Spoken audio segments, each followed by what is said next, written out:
Welcome to the Animal Wellness Podcast, all about improving the lives of animals with better policies and practices in government and business.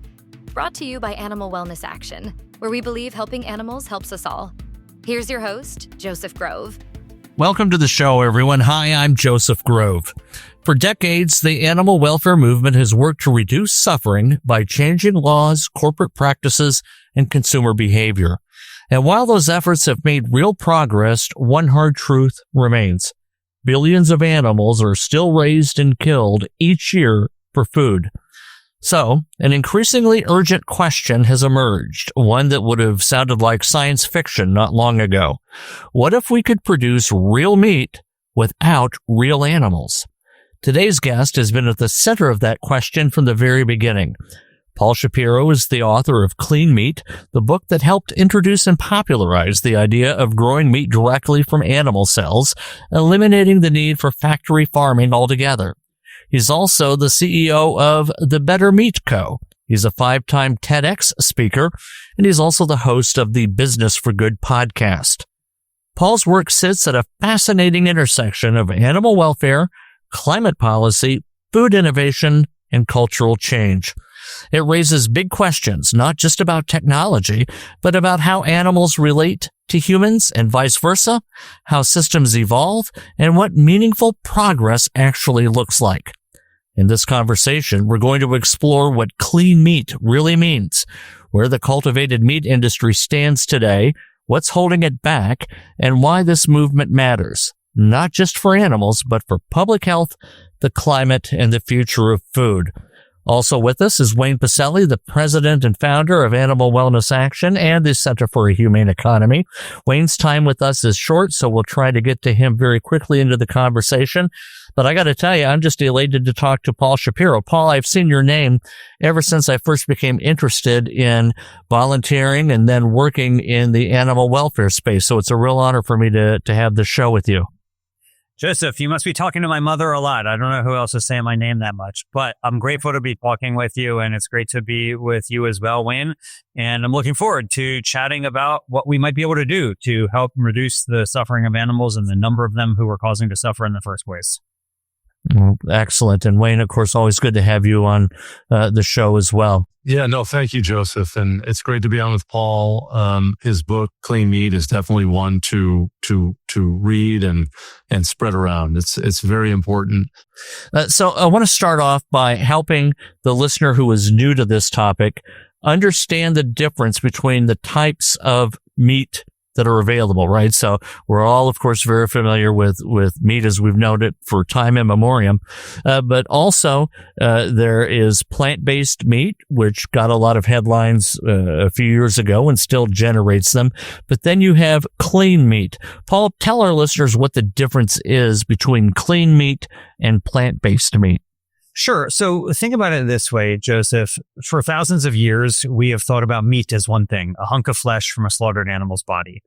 Similarly, for thousands of years, we thought about transportation as mainly being on 4 legs. Horses were the best way for us to get around. That changed, and we couldn't even conceive of what transportation without horses would be like. And so we started calling the original alternative to horses, we called them horseless carriages, right? They weren't even cars or vehicles. They were just horseless carriages because we couldn't even imagine transportation without horses. Now, though, there are other ways that we can satiate humanity's meat tooth, so to speak, that don't involve raising animals. Just like there are many alternatives to fossil fuels, there are many alternatives to factory farms. Thinking about fossil fuels, you've got wind, solar, geothermal, nuclear, and so on. Well, in the race to replace animals as a food source, you have, yes, plant-based meat, which has been around for centuries, which is basically taking soybeans, peas, wheat, or other common crops and turning them into things that more resemble meat. That's, of course, popularized by companies today like Beyond Meat and Impossible Foods that are utilizing soybeans or peas, or more older companies like Light Life and so on. And these have been around for a while. Interestingly, the first ever plant-based meat recipe is in ancient China from the year 970 AD. So humans have been trying to make plant-based meat for a very long time, more than 1,000 years. More recently, though, there have been other ways to also try to recreate the meat experience without animals. One of them you mentioned is clean meat or cultivated meat, which is real meat simply grown from animal cells rather than from animal slaughter. And the idea behind this technology, which has been fantasized about for many decades in sci-fi literature, but now is not sci-fi any longer, it's now science fact, is that you can take a minuscule sesame seed-sized biopsy from an animal, and from that tiny little biopsy, you can grow literally millions of pounds of meat. That is the promise of this type of a technology. The problem is that unlike cultivated meat, unlike plant-based meat, is not really on the market. There are a few companies that have achieved regulatory approval and are selling it in very, very modest quantities, but it still is not penetrated in the way, for example, you can go to any Walmart or Target or Safeway and buy a dozen brands of plant-based meat. You're not going to find that for cultivated meat just yet. But in the future, that may be the case. Fascinating. And I've watched some of the stories regarding plant-based meat, with Beyond Meat, and they had tremendous initial IPOs, but sales have tapered off. Maybe a lot, and those companies are facing some real financial struggles. And you can correct me, you follow this, I'm sure, much more closely than I do. So sadly, I will not correct you on that, Joseph. You're absolutely correct. Yeah. Right. So why is that bubble bursting? Why are consumers, in your opinion, working on clean meat, but looking at the plant-based meat industry? Why are consumers not embracing that perhaps as fully as the investors thought they would? Well, let's just go back and think about meat demand. Per capita meat demand has gone up every single year since animal wellness action was started to today. Of course, I'm not correlating the two. I'm just saying that time period has encompassed the rise of these plant-based meat companies and the spectacular IPOs that you saw from Beyond Meat and Oatly and others, right? And then also the tapering off, right? And so that time period, which is less than a decade, you saw a tremendous rise and now a tapering off for these companies. And I can only speculate that what really happened is the following. Two things were facing headwinds. The first is you had a very inflationary environment that arose, starting around 2022 and so on, right? And when people have less money in their pocket, they're less willing to spend more money on these types of products. And these products cost more. They cost more. And so that is one big problem, is that people were willing to spend more when they had more money in their pocket. And now that they have less, all of a sudden they're less willing to spend. The other is that there's been a concerted effort on the part of meat industry PR groups to demonize these products and make people think things of them that simply aren't true. The problem for plant-based meat is really what I call the 3 Ps, performance, price, and perception. The performance is they don't taste as good as meat. The price is obvious, they're too expensive. And then the perception, which is this last point I'm bringing up, is essentially the perception is that they're processed products and that people don't want that. Now, of course, if people learned how animals are turned into meat, they would not be so pleased with that process either. But of course, that's not what's necessarily in the news most of the time. And so I think these are the problems. And to be honest with you, I think that there is a real antidote for all three of those, for price, performance, and perception. And that antidote, in my view, is using what's called mycoprotein, which is a whole food, all natural fungi protein that has a naturally meat-like texture and is not only not processed, but it's completely natural. It's a whole food. It's really delicious. And I think that we might be able to do more to replicate and meat and to help to satiate the demand for meat with mycoprotein than with plant proteins. And so that's what I'm working on in my own company called the Better Meat Co. And I'm all in favor of plant-based meat, don't get me wrong. But I think that mycoprotein offers probably a more likely scenario to accomplish that goal than plant protein isolates do, like pea protein and soy protein.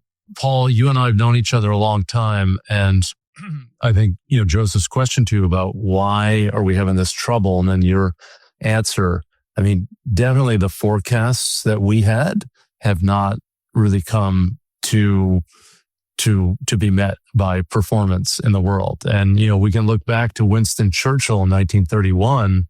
He envisioned a future where microbes would be cultivated in vitro to produce lab-grown meat, similar to how yeast is used to make bread. He predicted this would allow for the separation of meat parts, such as wings, without the need to grow a whole chicken.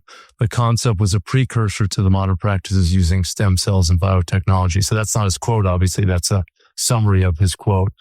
But that was in 1931. And obviously we've had vegetarians long preceding 1931. We've had vegetarians in the world for thousands of years. So clearly we humans can be fit and we can sustain life without consuming animal products. Now we have all these companies, including the Better Meat Co., that provide options for consumers.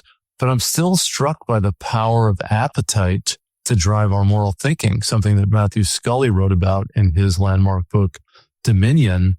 Should we drive our moral decision-making by appetite? I mean, that's really what's happening. And what is it about meat that it is so addictive to people, in your view? Because, at some level, people say, oh my God, tofu is gross. Well, it's soybeans, right? We eat beans all the time. Eating an animal, you're eating an animal who's kind of decomposing at some level. I mean, it's a part of an animal. A lot of people can't watch surgery, right? Because they don't really enjoy the blood and guts of this. And we sanitize meat. We have little parts of the animal's body so you don't see the whole. And it just remains mystifying to me that with all of the compelling arguments on morality, environment, personal health, planetary health, that more people aren't making these conscious choices. Yeah, I think that you're hitting the nail on the head, which is that most people do not view food as a moral choice. Most people, when they contemplate what they're going to eat, are not considering animal welfare. They're not considering environment. There's, even to the extent that they're considering personal health, it's not really reflected in the trends on what people buy. Sugary beverages are up, not down in sales. Potato chips and French fries are up, not down in sales. And so if people are not interested in eating food even that's bad for them, they're probably not considering whether it's bad for the planet or bad for animals also. The reality is that for all 300,000 years of Homo sapiens history, humans have eaten meat, right?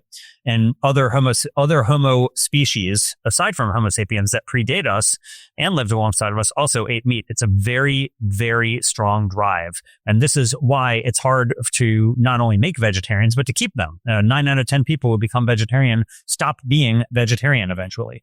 And so this is a really difficult thing to do. And in the same way that I believe that, if you think about cars, right? It would be awesome if people wanted to walk and drive more. But let me say that again. It would be awesome if people wanted to walk and bike more. But people want to drive. And we're driving more miles per person now than we were 20 years ago. And 20 years from now, we're going to be driving more miles per person then too. And so it would be great if people wanted to walk and bike more, but they don't. That's why we need to make cars that don't rely on fossil fuels. The same is true when it comes to eating lentil soup and bean and rice burritos and hummus wraps. These are foods that I love. I think they're great, but most people want to eat meat. Every single country on earth, for the most part, even in India, which has the richest tradition of vegetarianism, has increasing meat demand as soon as they start gaining a middle class. As soon as people start escaping poverty, one of the very first things they do is start eating more meat. It's just very ingrained in human nature to want meat. And so as a result, my view is that it's not really possible for us to get people to say, okay, well, I'm going to eat tofu or bean and rice burritos. As much as I love those, we need to give them what they want. Instead of trying to fit a square peg in a round hole, we need to take human nature as it is and recognize that we can create foods that are similar to meat, that give people that same satiating effect, but without all of the problems associated with it. And so let me give you one example here. In Wayne's book, in the Humane Economy, he talks about how the animal welfare advocates in the 1860s, 1870s, and so on were waging all these campaigns to try to help horses. They were trying to get resting days for the horses, like a Sabbath day where they couldn't be worked at all. They wanted watering stations for the horses. They wanted resting hours so they couldn't work more than a certain number of hours in a particular day. And then Henry Ford came along and liberated horses, despite the fact that Ford didn't care about horses at all. He had no intent to help horses, and yet he did more for the horses than the animal advocates were even trying to do. And so Wayne has a great line in the book where he says that it wasn't Henry Bergh, the founder of the ASPCA, who liberated horses. It was Henry Ford. And, people could have said, hey, don't use horses. We can walk more. We have these new bicycles. We can use them more. but it was a new invention in the car that actually liberated horses. And I think that's what it's going to take, is something that is equal or better than meat, that will actually be superior, that people will switch to, not because they feel bad for chickens and cows and pigs, but because it's just a better way to feed ourselves. Well, and to that point, when Paul, you and I worked on cage-free policies for laying hens or crate-free policies for pigs, I mean, consumers were ultimately asked to consume the same product, but just to be more attentive to the animals in the production process. So I do think that morality does matter. Maybe you're saying that it's within certain limits. I think that if people could vote on factory farming conditions, that they would vote to ban them. But what you'll notice is there is a very big disparity, and this was always one of the egg industry's arguments against us, which is that people would vote for cage-free, but if given the choice between cheaper cage eggs in the supermarket and more expensive cage-free eggs in the supermarket, there was a major disparity between their voting habits as citizens and their purchasing habits as consumers. And so I'm very proud of the work that we did. In fact, I think, the people doing it today, I hope they get even more for animals than we did. At the same time, we have to keep in mind, most people do not act as citizens when they are consumers. They act very differently. And it's not just on animal issues. Most people would say that, they don't support slavery, but they were very happy to buy very inexpensive clothing at Target and so on, which was produced in slave-like conditions probably. And so the reality is that what we say that we believe and what even we would vote to implement is often different from how we behave as consumers. And this is a really bad outcome for animals, obviously. So part of the movement, I think, that is so important is implementing these welfare laws that actually align American sentiments about how animals ought to be treated with the reality on the ground for animals. Because in a democracy, at a minimum, even if people aren't opposed to using the animals, they should have standards for their treatment that people would support.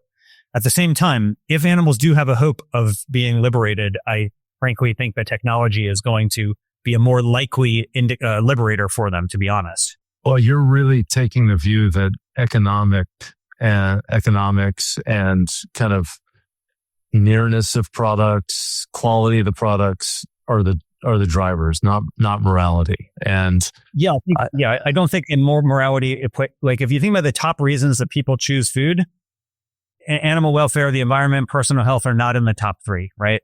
It's how it tastes. It's the price.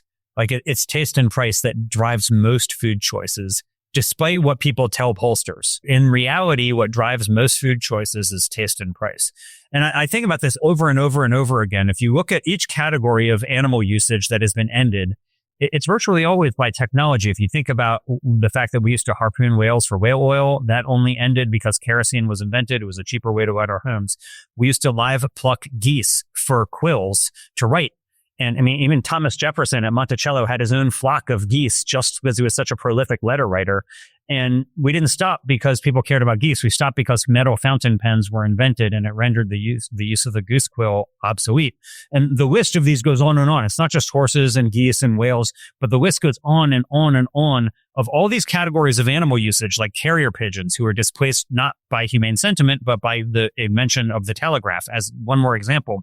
And it's like technology has done over and over again, rendered the use of animals obsolete in ways that animal advocates were not able to do. Well, right. But I do think, Paul, that you have a combination of moral concern driving this innovation at some level. You're arguing that the acceptance comes when the innovation is equal or superior in some ways in terms of performance. I mean, we're certainly seeing that with animal testing, with the new 21st century strategies on animal testing that are more reliable than animals. They're more predictive in forecasting the human reaction to drugs. Having said that, it was animal advocates putting this on the agenda that is creating those opportunities for the innovators. So I do believe there's a great dynamism. I know you agree with that because in Clean Meat, you discussed those issues as well. And I want to not only agree with what you're saying, but say two quick augmentations. One, if you look at all of these alternative meat companies, the vast majority of them were started by people who wanted to help animals, right? They're not neutral. They're not like Henry Ford, who's some neutral person on animals. They are started by people like Pat Brown or Ethan Brown of Impossible Foods and Beyond Meat, respectively, or myself, who I don't put myself in their category, but there's, all these people. The vast majority of them came out of the animal welfare or the environmental movements. That's their explicit motivation. And so I do think the animal movement is doing a great job of producing these entrepreneurs who could go out and hopefully achieve that type of gain for animals. And on the animal testing, I think you're absolutely right. Like, we need the technology and we need the ethical arguments as well. I do think it's different because animal testing most people don't view themselves as being involved in animal testing in the way that we eat meat multiple times a day. And so I think there's far less cognitive dissonance for people about opposing animal testing than there is opposing the treatment of farmed animals. Mm-hmm. Change does not happen on a steady sort of basis. I mean, it's like evolution. There are periods of long stasis, and then there's punctuated change. And I think that's the way social reform happens as well. And I think it's the blend of all of these things. I mean, when I think about blending and Better Meat Co., there's a moral and innovation blending that's going on. And I think that's going to be our pathway. This amount of animal production is not morally right in our society. I mean, we cannot be raising 80 billion terrestrial animals a year. And the effects on the environment, the effects on the animals at this scale without the tending to the animals that used to be the norm in animal husbandry is just on a whole different order of magnitude. And I agree with Yuval Harari, who talks about factory farming as really one of the great problems that human society confronts. And we need these innovations in order to give people options so the change becomes seamless. You're listening to the Animal Wellness Podcast. We'll be right back after this quick word from our sponsor. Animal Wellness Action depends on countless people like you to support our fight for animals. Join us today by donating to further our campaigns to spare countless animals from cruel and needless pharmaceutical tests. Put an end to animal fighting. Liberate farm animals from extreme confinement and so many others. Become a donor at any amount. Visit animalwellnessaction.org/donate to join our fight against animal cruelty of all kinds. Again, that's animalwellnessaction.org/donate. Thank you. Now, back to the Animal Wellness Podcast. One value I think I bring to this show is that I represent pretty well, I think, the guy who would like to do better if it's not too difficult for him to do better. I've not been able to go vegan the way Wayne is and the way I would guess you are, but certainly the way Wayne is. I try. And when I first heard of the plant-based meats coming to two of my favorite places, Qdoba and Chipotle, I was very excited about that. I had been having the bean and cheese burritos, and then here comes this meat substitute. And I got to tell you, it tasted okay, but I never felt good after it. It seemed to me that at least in the iterations, as those chains served them up, that there was a level of processing and I don't know, ingredients or whatnot that really was a negative experience for me. So I gave those up. And I just put that out there, I guess, as anecdotal, that I'm supporting your point that you've got to make it good for people, right? Because it isn't always about the morality of it. There is this practical factor of, does it taste good? Do I feel okay after I eat it? And does whatever peripheral knowledge is out there indicate that it's good for me? Now, theoretically, as I understand from a newcomer's perspective and understanding clean meat, a lot of those issues are gone away because we're talking about actual animal flesh. How does that resonate with people who have taste tested it? Are they finding that the experience is much more natural, the way instead of having sofritas, I would have had pork? I don't know how the sofritas at Chipotle are doing, right? So for those who aren't initiated, the sofritas are basically a spicy ground tofu dish. I certainly like the sofritas, and I feel fine when I eat them. In fact, I feel good. I really enjoy it. I think it's a very tasty product. But my guess is that, people are confronted with the option of tofu, chicken, or steak.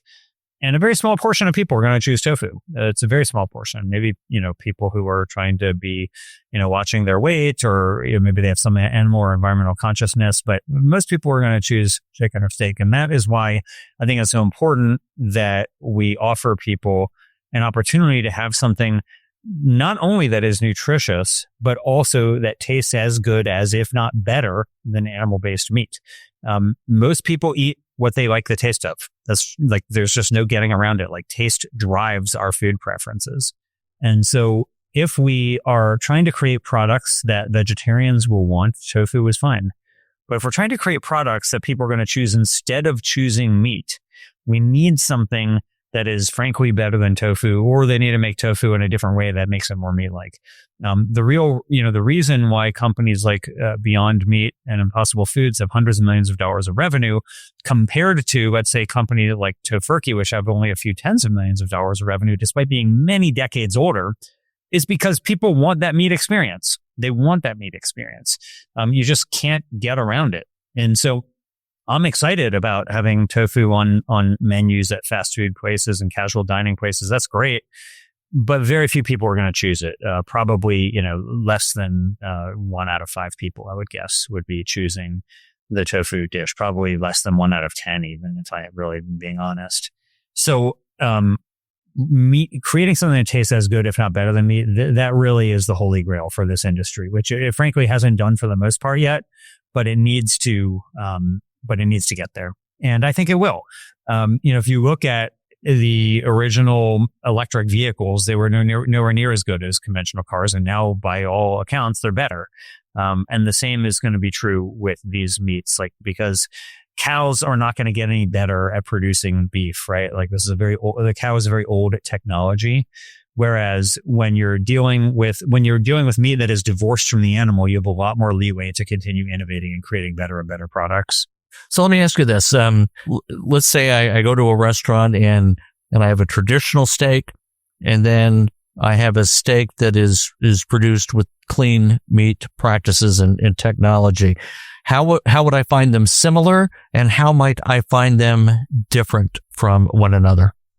I've eaten a lot of clean meat products from maybe a dozen of these companies now. And for the most part, they are making products that either are ground meat, not whole muscle steak, or they are combining plant-based ingredients alongside of animal cells.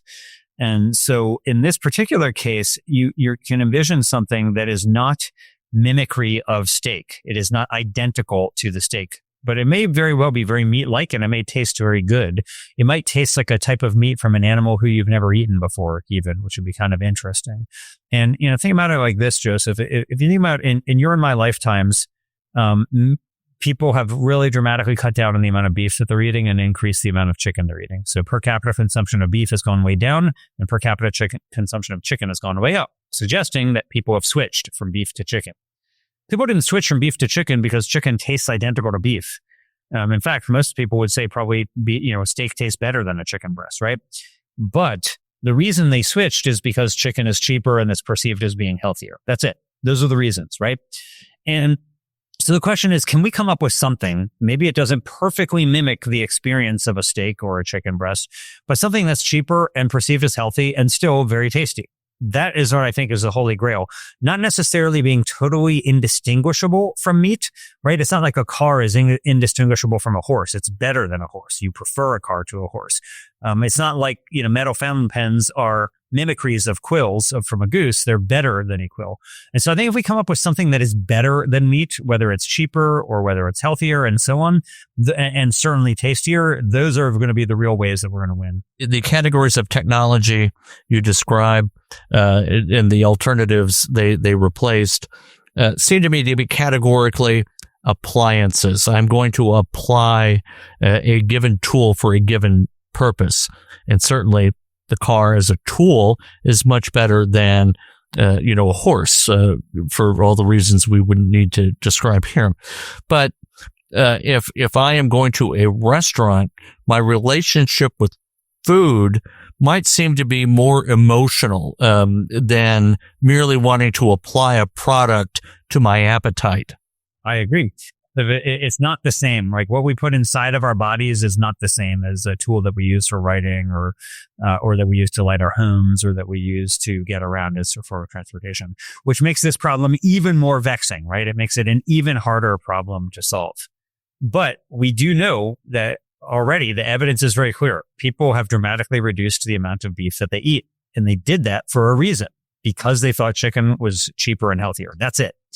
And as a result, the question is, can we come up with something else that people like as much, that people think tastes as good, if not better, but is cheaper? And if we could, I think a lot of people would switch. Maybe not everybody. Look, even today, we still have people who do use horses for transportation and labor. But even if we could shift, let's say 20% of consumption to plant-based sources, that would be almost miraculous from my point of view. Plant-based milk has gone from, less than 1% of the fluid milk market in the United States to now 15% of the fluid milk market in the United States. Plant-based meat is still languishing at less than 1%. It's still less than 1% of the total meat market in the United States and even less around the world.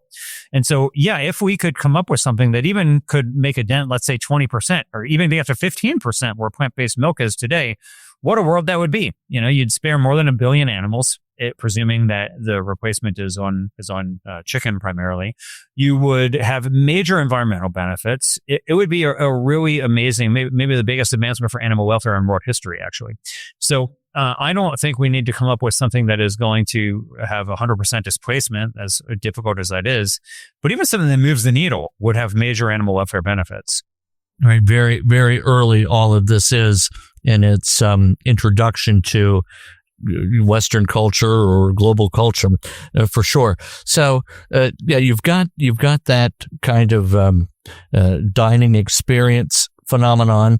I think another potential objection is what I perceive to be a skepticism of things that are too technological in nature relative to what we eat. Certainly processed foods, is you call a food processed, it's probably the biggest pejorative you could apply to it. What does your research and experience say are the objections consumers might have to the technological part of this? Do you find that they're suspicious? Well, cells and grown in an artificial environment. Does it feel too sci-fi for people? What are you seeing on that front? I think you're absolutely right. What's funny is we love technology, right? Humans want more and more technology in our watches, in our rings, in our phones, in our cars, in our homes.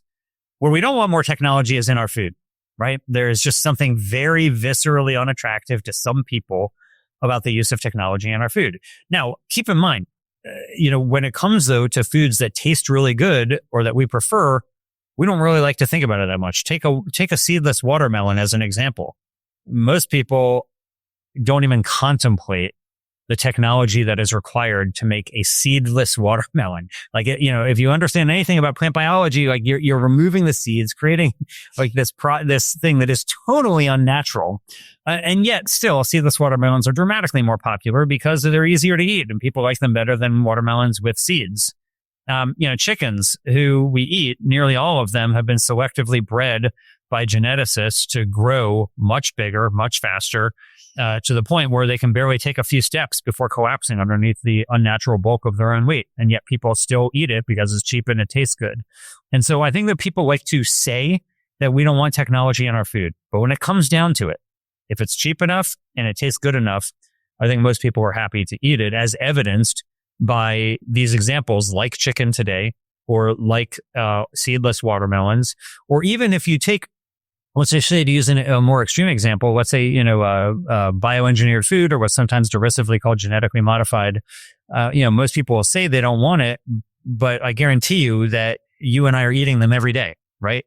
Like we don't even contemplate the fact that we're eating bioengineered food on a daily basis, probably. And even though you might say that you have some concern about it, if that in fact is true. And so I do think there's another disparity between what people say they want and what people actually do once they're in the marketplace. But there's no doubt that it would be better if alternative meats were utilizing all natural whole foods. And this is one reason why I think there's such promise in using fungi proteins like mycoprotein to try to advance the acceptance of alternative meats, because it is not a processed food. It is, in fact, an all-natural whole food. And that's very different from using pea protein isolate and so on that's used in the plant-based meats today. It seems to me that you're looking at your organization and others who are trying to gain a foothold in this space, that you're really making this effort at an unfortunate time in the cultural mindset, at least in the United States, because, positively, I think we're seeing a preference for things that are more natural, but we are also seeing kind of a very anti-sciencey mindset take over.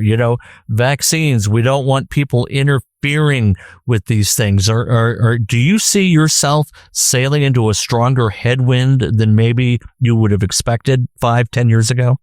Yes, I do think that you're right. I think you're hitting the nail on the head, Joseph, about that. I will note, though, that it does not appear to be a roadblock. It appears to be a headwind, yes, but it's not a roadblock. And the fact is, there are billions of animals who are being tormented in ways that most people don't want to think about. And we have to think about what are the ways that we can have the best chance of helping the greatest number of them who we can help. And in my view, that means that we have to shift our own tactics and make sure that we are using ingredients and creating products that are unassailably healthy and perceived as natural. In fact, they are more natural than the meat that most people eat. And so that is a greater challenge. It presents hurdles for us, no doubt, but it is surmountable. And it's surmountable with the use of mycoprotein. I know I sound like a broken record on this, but we have an ingredient that does a better job of making the meat experience for people without animals, that doesn't involve all the processing that is necessary right now to make plant-based meat. And so I think you're going to see a shift toward those types of natural whole food ingredients in the meat alternatives, because there is this headwind that you mentioned on this particular issue about processing. Which of the two arguments I'm going to cite do you believe ultimately are stronger for driving a consumer change in this space?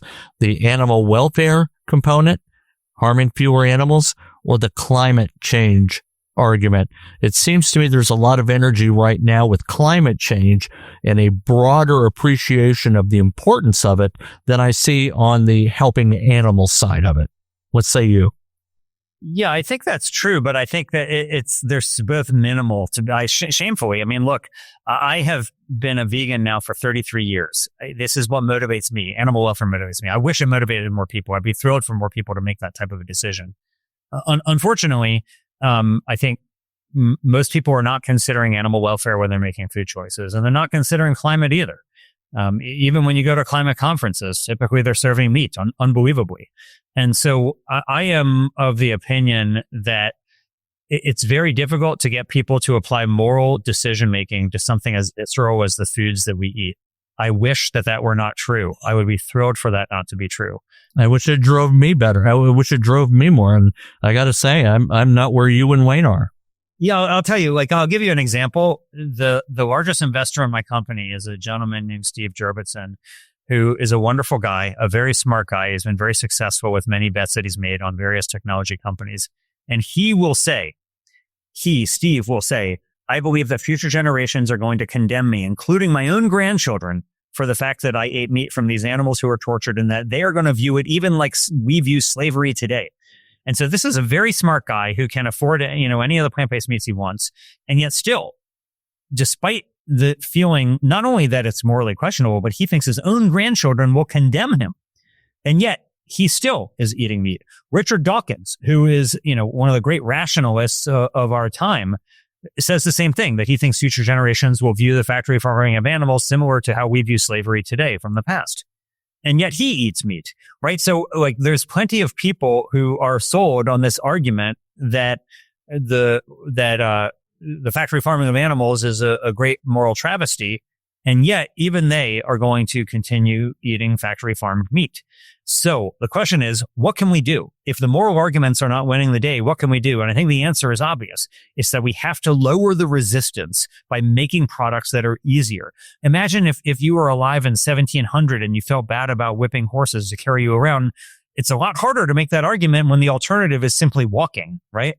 But once cars are invented, it becomes a lot easier to oppose the whipping of horses to get us around because there's a suitable alternative that's in fact even better. And that's what we need to do, is to create those alternatives that reduce the resistance that people have to these moral arguments. So we've talked a little bit about what I'll call the psychological component, and that is being able to wrap our heads around the process by which clean meat is made, which we really haven't talked about. And certainly I'll invite you to say a few words about how clean meat is actually made. But we've got that set of potential objections. Then we have the objections of the palate. Is this a similar experience for me such that I can enjoy it and make it part of my routine? But you also are facing a lot of pushbacks from states, correct? 21 states are requiring, that alternative proteins be labeled. If I'm correct, 9, I believe, have placed restrictions on them. Texas, perhaps, most notably, just a few months ago. What is behind? I think we'll all know the answer even before you say it. What is behind a lot of the state opposition, and how far do you think states are going to go to make it harder for you to do what you want to? Well, yeah, there are a few states that have now banned the sale of cultivated meat before there ever was a sale there. So they're banning something that doesn't exist. At the same time, the cultivated meat companies, even if they wanted to sell there, probably wouldn't be doing it right now. These laws are probably federally preempted and they're being challenged right now in the courts. And I do think that they'll be nullified by higher courts. Still, we have to keep in mind, these laws are being put in place not because there is any consumer confusion. They're being put in place because they want to protect incumbent industries, right? There is no confusion by consumers. Instead, they want to protect cattlemen from competition. It would be similar to, let's say, if you were around the clock 25 years, if Blockbuster Video had lobbied for laws to ban the use of streaming video because they wanted to protect the model of the video store where you rent videos from. People would, we're better off because that didn't happen. And people 25 years from now will be better off because states and other geographic jurisdictions will not be putting these roadblocks up. States should be welcoming innovation. Industries should be welcoming competition. We live in a free market. And if the product is safe to consume, as FDA has already determined that it is, then we should allow for a healthy competition and let people choose what they want. It's interesting that in the states that have banned the sale of cultivated meat, they're all entirely controlled by Republican legislatures and governors, right? These are the people who should be the most in support of free markets and fair competition in the market. Instead, they want to protect incumbent industries by squashing any potential innovation, any potential entrepreneurs before they can even get out of the gate. And so this is a travesty, no doubt. But the cultivated meat industry today is so small that, they still have like over 40 states in which they could be selling where they're not. So it hasn't had a practical implication so far for this industry. And maybe one day it will. That would be a great problem to have. But at least at this time, I would say the bigger problem facing the cultivated meat startups out there are not these regulations, but rather their ability to have the capital necessary to scale their technologies.